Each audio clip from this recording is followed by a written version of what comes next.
Hello, and welcome to the Pollinator Habitat How-To webinar series. And today we'll be covering the basics of native plant gardening.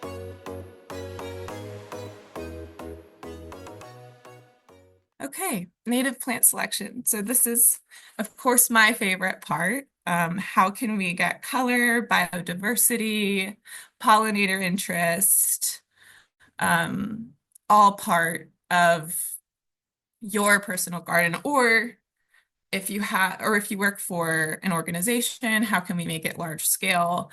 It really is the same nuts and bolts. It's just all about scale. It's all about what you can do within the parameters of where you live. So that's why site selection is so important. All right. So, and I kind of reiterated this already, but you might love this plant. You might love milkweed. You might love um, common milkweed, but do you have the requirements that it needs? Does it get 6+ hours of sun? Is it the right soil? Is it okay, for example, if common milkweed gets to be 4 feet tall, does that work for your space? And on top of that, the spread. Um, a lot of these plants will spread some more aggressively than others. Is that okay when you have a 10 square foot area? Okay, and that brings you straight to the space. So, um, just like invasives, some natives can be more aggressive, especially if they have advantageous roots, if they have rhizomatous roots, and that is really when uh, there needs to be a lot of foresight on the other plants you're choosing and where it is. For example, many goldenrods and even some asters have very aggressive means of spread. Not only do they spread through rhizomatous roots, but they'll spread through seeding as well. And so even though we love the idea of like, oh yes, I'd love for a plant to take over my yard, realistically, um, does that mean you can't plant other plants because that one plant is going so crazy? Does it mean that you'll never be able to get rid of it from your garden? Those are really things that you can research and figure out.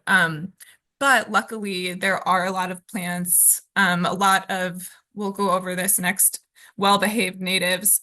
Hopefully, with research, I would say if you don't want a hyper aggressive plant, then make sure it doesn't have rhizomatous roots. I'd say with something that seeds easily, you can mulch over that, you can weed out things, but with the roots, it becomes more challenging. And so on top of that kind of leads to whether do you want a lot of plants or do you want one native? Because if you want just one native, you could do river oats and it's perfect. It seeds itself readily. It will fill a space. It looks beautiful. But river oats plus other plants sometimes causes problems just because it does seed so freely and it sometimes can mess up your matrix or your plant design. Um, and so really there's the three different kinds of plants or there's actually more. I forgot to add grasses, but you have ground covers and grasses. You have your forbs and perennials, your coneflowers, your asters, your etc. Thousands of different plants. And then you have your shrubs and trees. So either you need one or you need all. And so I'll break down how you can kind of research your plant. So researching your plant. I used butterfly weed as a good example. What I like to do is I like to use multiple sources. Not all sources will say the same thing. So you might think a plant is 2 feet, but in some areas it might be 2.5 feet. I just think that's really good to know because different people have different needs and 2 feet might be great for some people, but say it does end up being 2.5 feet. Does that matter? But it does for some people. And so the one that I always go to, my first stop, if they have the plant on their plant finder, is the Missouri Botanical Garden. And they have a very useful um, um, web page, their plant finder, where they break everything down for you: height, spread, bloom time, and it's great. They have different cultivars. They usually have the straight species. And it's just a really awesome tool to figure out, okay, this one says that butterfly weed likes dry to medium for water. So that means maybe don't plant it in your rain garden. Maybe keep it in an area of your garden that perhaps doesn't even have irrigation. That can be really helpful for you to know for the future. It also shows what it tolerates. And if you go onto the webpage, it gives you even more information, paragraphs about problems, about where it thrives. It's just such a great resource. On top of that, there's Prairie Moon Nursery that focuses on natives. They sell seeds primarily, but they also have really good information, height, bloom time, um, soil moisture. Uh, it's just crucial to have these details, and it's crucial to fact check between different sites. So generally, if it's not Missouri Botanical or Prairie Moon Nursery, then I'm looking at the nursery where I'm buying the plant. So if I do buy from Walter's Gardens, for example, which I may or may not, but it's it's so important that your nursery tells you, what does it say that the height's going to be? What does it say its sun is going to be? What are its water requirements? Most nurseries, when you're doing research, will give you that information. So let's see. Like,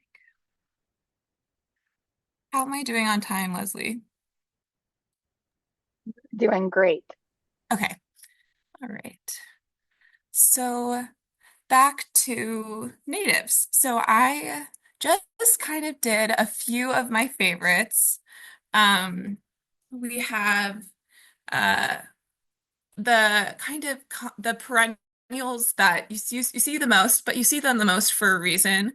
Black-eyed Susan, purple coneflower, aromatic aster is the fall blooming aster with purple flowers.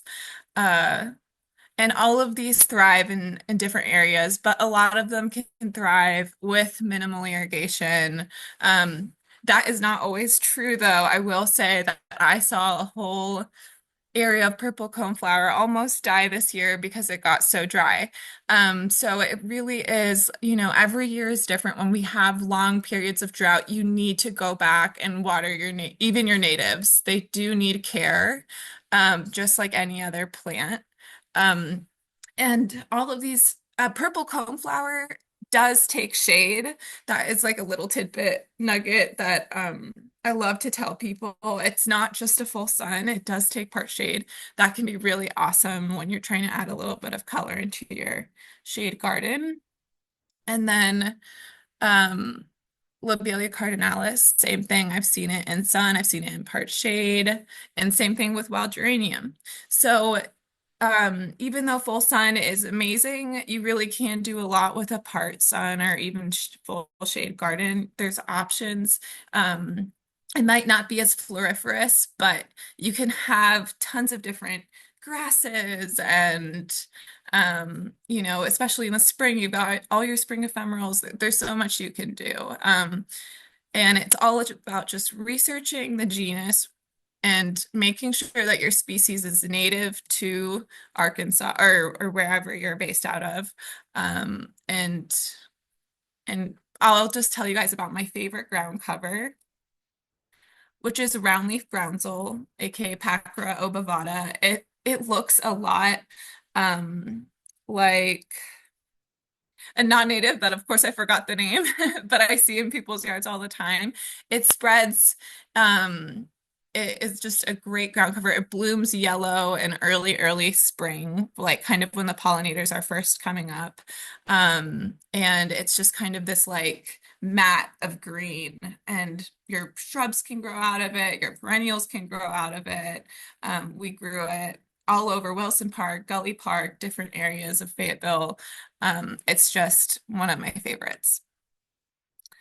And back to what we were talking about before, it is so crucial that when you're looking at plants at a nursery, that you look up their species, that you get familiar with their Latin name, because the more you know about the plant, the more you can research it, the more information you have to make your garden thrive. Um, and really, if you plant plants that are going to do well in your conditions, then you're setting yourself up for long-term success. And you can continue, if you start with 5 plants one year and 4 of them do great, then that gives you an opportunity in the next few years to keep adding. And so I really, really love using USDA's plant finder tool as well. They tell you exactly where your plant is native to, down to the county. And so it's just such a great resource. The more familiar you get with the native plants, the easier it gets to just type in the Latin and let these different sources tell you what your plant needs for your space. I know I've said that a lot of times today, but it's just the difference between having a successful native garden and not. So I'm really excited for all of you to put some of this research to the test. And if you have any questions about plants, you can we'll share our emails, and I always love to answer a plant question. It's one of my favorite things. And here are some of the resources. Ozark Soul has, I love their availability, tells you height, spread, everything as well, and they're local. And so anyway, just shout out to all the local plant nurseries in Fayetteville and to everyone at this webinar this morning. I'm so happy that I could be a part of it.